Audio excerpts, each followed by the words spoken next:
How do you pull yourself back together when life ripped you apart? In this video, I'm going to talk about finding your way back to wholeness.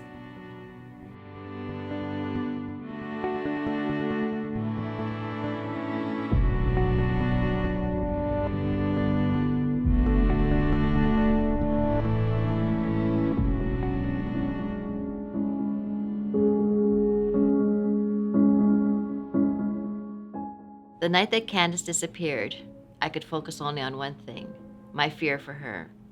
I think it was around 9 o'clock at night when my two other children started to complain, and I realized I hadn't fed them. None of us had eaten since 4 o'clock when I started to panic about Candace. Who cares about food when your oldest child has been abducted? Physical needs become secondary. Even my other two children were secondary. Everything was separating. My mind, body, heart, and spirit were working on their own without interacting. My mind had forgotten my body's hunger. My spirit was praying without any input from my mind. It was just moaning without words. My heart's emotions were tunneling. I couldn't feel anything for anyone other than Candace. My being, or soul, had been fragmented. It felt like a concussion, but it was a soul concussion. The symptoms were the same: pressure in the head, numbness, confusion, dizziness, or seeing things, the ringing of ears, sick to the stomach, loss of words, dazed and exhausted. When I realized the extent of my fragmentation, I remember thinking, it's too complicated. I will forever be shattered. I will never gain control of my life again. I will never be an integrated person. It was as if the four parts of me, mind, body, heart, and spirit, were forever out of control and racing in every direction.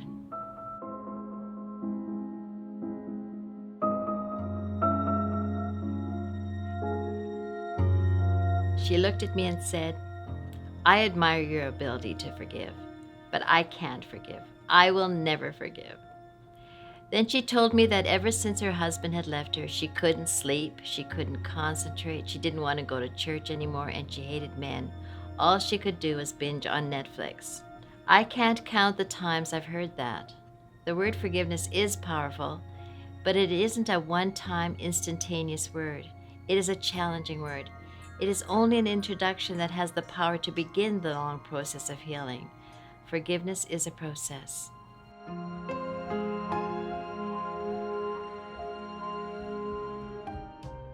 Like this woman, I too was broken, totally torn. I didn't know how to pull myself back together. I had the word forgiveness, but I was still traumatized. When I felt most fragmented, I remember opening my Bible to Isaiah 30, verse 21. And if you leave God's paths and go astray, you will hear a voice behind you say, no, this is the way, walk here. God, the originator of forgiveness, sent his Son to die on the cross so that we would be forgiven and find healing in forgiveness. When we fragment and don't know which way to turn, we have a forgiveness coach who has promised that if we forgive and listen to his voice, he will guide us. Then, as we walk in his forgiveness, he has promised to lead us on a path to life.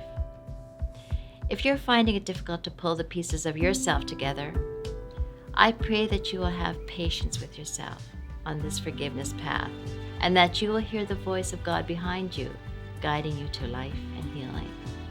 Peace.